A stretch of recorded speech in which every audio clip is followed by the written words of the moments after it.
नमस्कार, मैं R K Saxena excellence mastermind coaching Rewa Madhya Pradesh के इस यूट्यूब चैनल में आप सभी लोगों का जो हमारे सामने बैठे हैं और जो अपने अपने घर में या किसी स्थान में हमारा ये वीडियो देख रहे हैं, उनका बहुत बहुत स्वागत और अभिनंदन करता हूँ। मेरी ये सिविल जज, एडीपीओ या अदर लॉ कंपटीशन जहाँ पे आपका आईपीसी आती है, तो उसके लिए ये स्पेशल वीडियो है। और मेरा, जैसा कि आप लोग जानते हैं, जिन्होंने पहले वीडियो देखा है, कि मेरा जो टॉपिक चल रहा था वो आईपीसी 1860 का टॉपिक कौन सा था आपका, दुष्प्रेरण। तो ये आपका, जैसा हमने बताया था, कि धारा 107 से लेकर के 120 तक में दुष्प्रेरण संबंधी अपराध का हमारी आईपीसी में उल्लेख किया गया है। तो यही मैं आपको बताने जा रहा हूँ।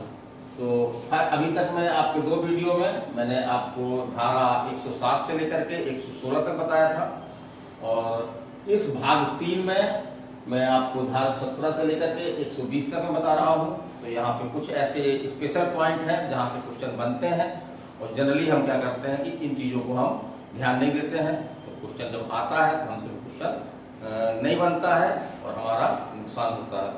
तो हमारा यही उद्देश्य है कि इन धाराओं में से जहाँ जहाँ से क्वेश्चन बनते हैं वो मैं आपको बताऊँ। तो चलिए हम शुरू करते हैं।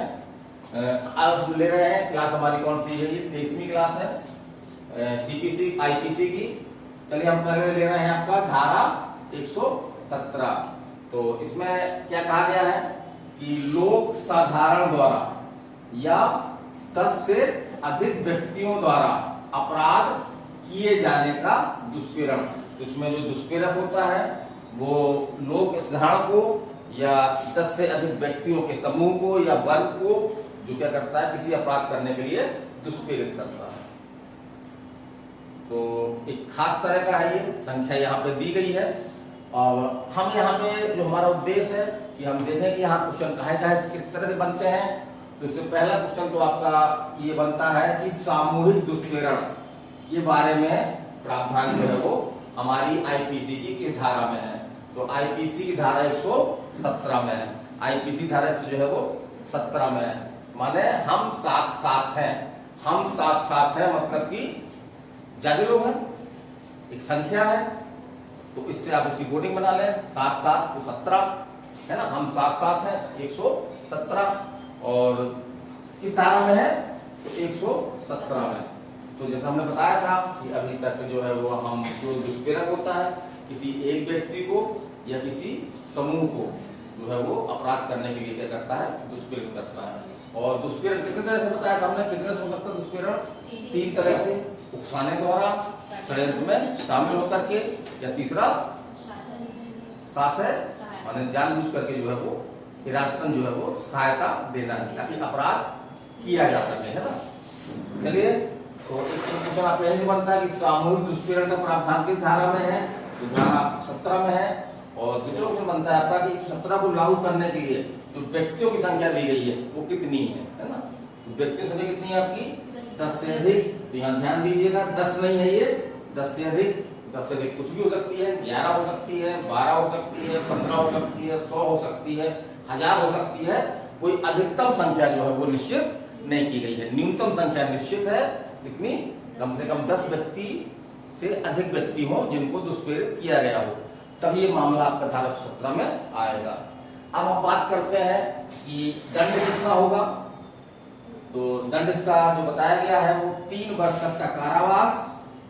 और हमने बताया था कि कारावास 2 तरह का होता है, एक आपका कठोर कारावास होता है और एक आपका सादा कारावास होता है। तो कारावास कोई भी हो सकता है, या तो न्यायालय के विवेक पर है कि न्यायालय कठोर देता है या न्यायालय सादा देता है, या जुर्माना, या दोनों दिए सकते हैं। तो न्यायालय इसमें मामले में जो है वो 3 वर्ष तक का कारावास दे सकता है, सादा दे सकता है या कठोर दे सकता है, और या जुर्माना, या केवल जुर्माना दे सकता है या दोनों दे सकता है, माने कारावास भी दे सकता है और जुर्माना भी दे सकता है। फिर हम चलते हैं, इसमें एक एग्जाम्पल दिया गया है, जैसे कि समुदाय विशेष को उकसाने के लिए पोस्टर लगाना या बांटना। लगभग उससे मिलता जुलता हमने एक स्टार तैयार किया है। तो जैसे कि आप कोई ऐसा पोस्टर लगाते हैं जिसको पढ़ करके आप जानते हैं कि एक समूह जो है वो भड़क जाएगा और वो आपराधिक गतिविधियां करेगा, तो आपका मामला कहाँ बनता है? धारा 17 में आपको जो है वो दोषसिद्धि प्रदान की जाएगी। आपको कौन धारा लागू होगी? धारा 17 लागू होगी। चलिए ये बात समझ में आ गई आपको।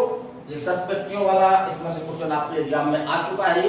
तो 10 से अधिक व्यक्ति है ना, धारा 17 को लागू होने के लिए व्यक्तियों की संख्या कितनी है? लेकिन 10 से अधिक, 5 से अधिक, 2 से अधिक या 100 से अधिक, लेकिन अधिकतम संख्या कोई निश्चित नहीं है। 10 से अधिक संख्या होनी चाहिए, न्यूनतम है ना, अधिकतम संख्या कुछ भी हो सकती है। फिर आगे हम चलते हैं, अगली धारा हमारी जो है वो 118 है। तो 118 भी थोड़ा सा इम्पोर्टेंट है क्योंकि क्वेश्चन यहाँ से बन जाते हैं। तो मृत्यु या आजीवन कारावास से दंडनीय अपराध करने की परिकल्पना है ना, परिकल्पना में अपने यहाँ पे भाव देख सकते हैं कि मतलब जानकारी, मानेगा किसी व्यक्ति को ये जानकारी है कि किसी स्थान पर कोई अपराध होने वाला है। तो हमारी जो सीआरपीसी है, सीआरपीसी में हमारा एक कर्तव्य है कि अपराध अगर कहीं पे होने वाला है उसकी हमको जानकारी है तो हम उस जानकारी को समुचित पुलिस अधिकारी है या लोक सेवक को हम दें ताकि वो अपराध न हो पाए। तो ऐसी स्थिति में यही धारा प्रावधान करती है। लेकिन ऐसा हमको जो है वो जानबूझकर किया गया हो या हमने कोई झूठी जानकारी दी हो जिसका हम जानते हैं कि जानकारी झूठी है, तभी ये धारा जो है वो आकर्षित होगी। अब इसमें दो कंडीशन है कि यदि जिस अपराध का दुष्प्रेरण किया गया है तो परिकल्पना छुपाई गई है, यदि वो अपराध हो जाता है, यदि वो अपराध नहीं होता है। तो चलिए देखते हैं, इसमें हमको दंड से मतलब है कि दंड कितना है ये पूछता है इसमें। तो यदि अपराध कर दिया जाए, है ना, यदि अपराध कर दिया जाए तो क्या सजा होगी? तो इसमें लिखा हुआ 7 वर्ष तक का कारावास, और कारावास दोनों प्रकार का हो सकता है, सादा और कठोर, और जुर्माना, है ना, यहाँ पे और जुर्माना लिखा है।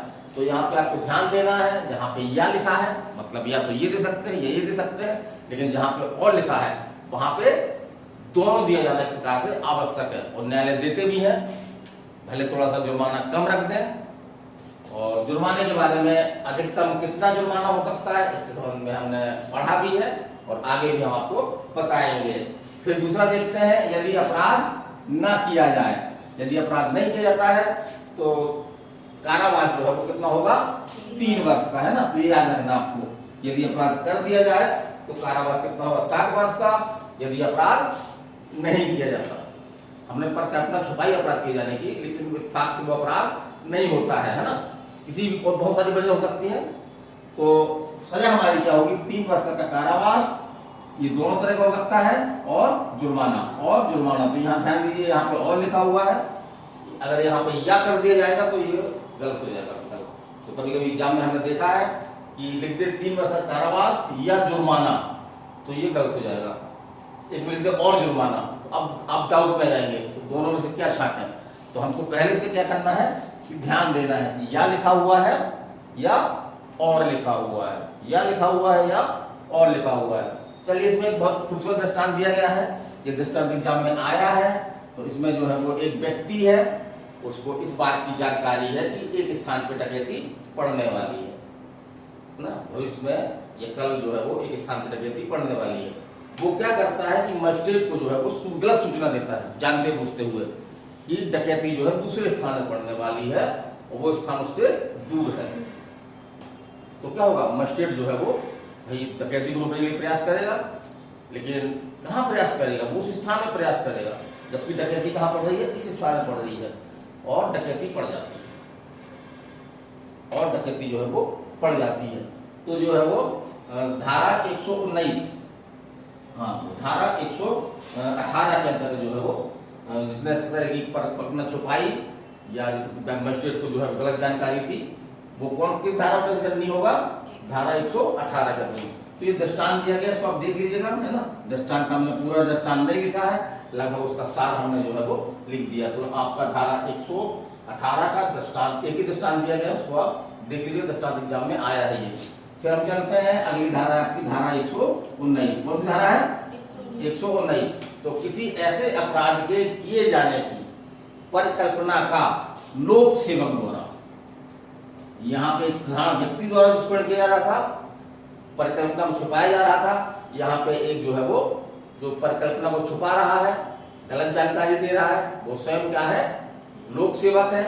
तो उसका दायित्व थोड़ा सा ज्यादा बनता है दायित्व ना, लोक सेवक दायित्व ज्यादा बनता है, क्योंकि उसका काम क्या है, उसका काम जो है वो उस अपराध का निवारण करना, मतलब उसका ड्यूटी ये है कि वो अपराध ना हो पाए। वो भाई उसका काम क्या, अपराध को रोकना है, तो अपराध को उसको रोकना चाहिए। तो यहाँ पे क्या कर रहा है, वो अपराध को रोकने की अपेक्षा क्या कर रहा है, उसको होने दे रहा है, उसको शुक्र बना रहा है, गलत मिथ्या जानकारी दे रहा है। तो यहाँ पे भी दो कंडीशन है, यदि अपराध हो जाए तो सजा क्या होगी, यदि अपराध नहीं हो पाए। यदि अपराध नहीं होता है तो क्या सजा होगी, यदि अपराध हो जाता है तो क्या सजा होगी। देखते हैं हम कि उस अपराध की, मतलब जो अपराध कर दिया गया है उस अपराध की, उस अपराध मतलब जो अपराध हो गया है, जो अपराध कर दिया गया, उस अपराध की जो कारावास है, उसका अधिकतम कारावास का जो है वो कितना होगा, आधा होगा, है ना, आधा कारावास होगा। मान लीजिए कि उस अपराध जो ये हो गया है उसका कारावास अधिकतम कितना है, 10 वर्ष है, तो कितना होगा इस मामले में, 5 वर्ष। आधा मतलब 10 का आधा कितना होता है, 5 वर्ष होगा। या जुर्माना, तो यहाँ पे देखिए या लिखा हुआ है, या जुर्माना या दोनों, ठीक है। अब दूसरी कंडीशन है, यदि अपराध नहीं किया जाए, तो यहाँ पे थोड़ा सा विधि ने जो है वो एक प्रकार से ये सोच करके कि यहाँ पे अपराध नहीं हुआ है, तो यहाँ पे निसंदेह रूप से सजा जो है वो कम होगी। जैसे यहाँ पर सजा कितनी, आधा है, तो यदि अपराध नहीं किया जाए तो उस अपराध की अधिकतम कारावास की अवधि का कितना, 1/4, मतलब 1/4 सजा होगी।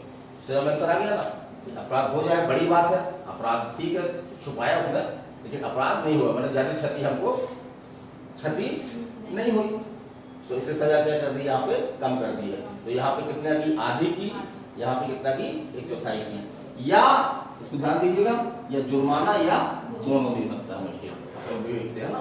फिर आगे हम चलते हैं, इसमें तीसरी स्थिति है। इसमें तीसरी स्थिति क्या है, यदि अपराध मृत्युदंड या आजीवन कारावास से दंडनीय हो। थोड़ा 5 मिनट बैठाओ तो पता, 5 मिनट बैठिएगा आप लोग, पूरा होगा वीडियो, है ना।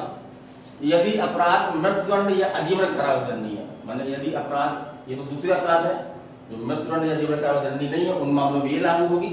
लेकिन यदि वो अपराध कैसा अपराध है, इसकी सजा जो है वो मृत्युदंड है या आजीवन कारावास है, तो उस स्थिति में क्या होगा, कारावास की अवधि कितनी होगी, 10 वर्ष का कारावास, ठीक है, 10 वर्ष का कारावास। ये कारावास दोनों तरह का हो सकता है, सादा या कठोर, सादा या कठोर।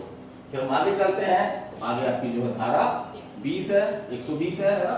तो 120 में भी लगभग सेम बातें कही गई हैं, जैसे कारावास से दंडनीय अपराध करने की परिकल्पना को छुपाना, माने यहाँ पे कारावास है, मृत्युदंड या आजीवन कारावास नहीं है, वो ऐसा कोई अपराध है जो केवल कारावास से दंडनीय है, अर्थात मृत्युदंड या आजीवन कारावास से दंडनीय नहीं है। जैसा कि धारा आपकी इसमें था, 119 में था।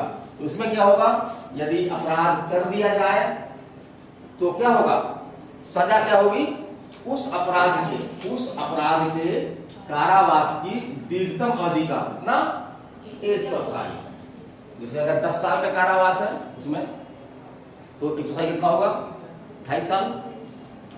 1/4 कितना होगा, 2.5 साल का। तो फिर चलते हैं, यदि अपराध नहीं किया जाए, है ना, तो क्या होगा, उस अपराध के अधिकतम कारावास का 1/8। 1/8 मान लीजिए, जैसे कि निकाल लीजिए, आप लोग बना लीजिए, कभी कभी एग्जाम्पल बना के दे सकता है कितना कारावास होगा।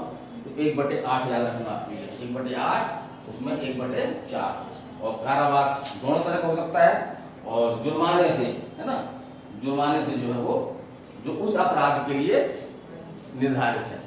जनरली क्या देखते हैं अपन लोग कि जुर्माने की राशि नहीं लिखी रहती है, लेकिन कई ऐसे अपराध हैं जिसमें जुर्माने की राशि लिखी होती है, तो जुर्माना पूरा लगेगा। कारावास का 1/8 होगा या 1/4 होगा, लेकिन जुर्माना जो है वो पूरा लगेगा। तो ये मेरा वीडियो था IPC 1860 दुष्प्रेरण, जिसको मैंने कॉम्पिटिटिव एग्जाम के लिए पढ़ाया है। बहुत सारी बकवास नहीं बताया हमने, बहुत सारी मनगढ़ंत कहानियां नहीं बताई हैं, और आप लोग समझदार हैं, सब LLB किए हुए हैं, तो आप लोगों ने पहले ही पढ़ा है।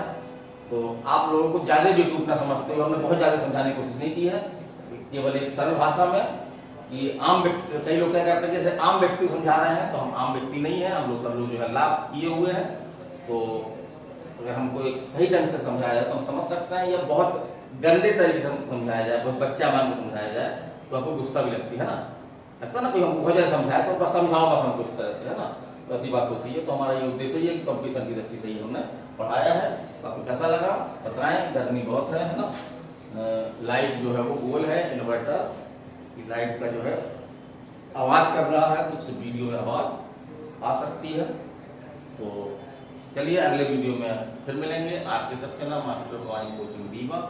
चलिए धन्यवाद।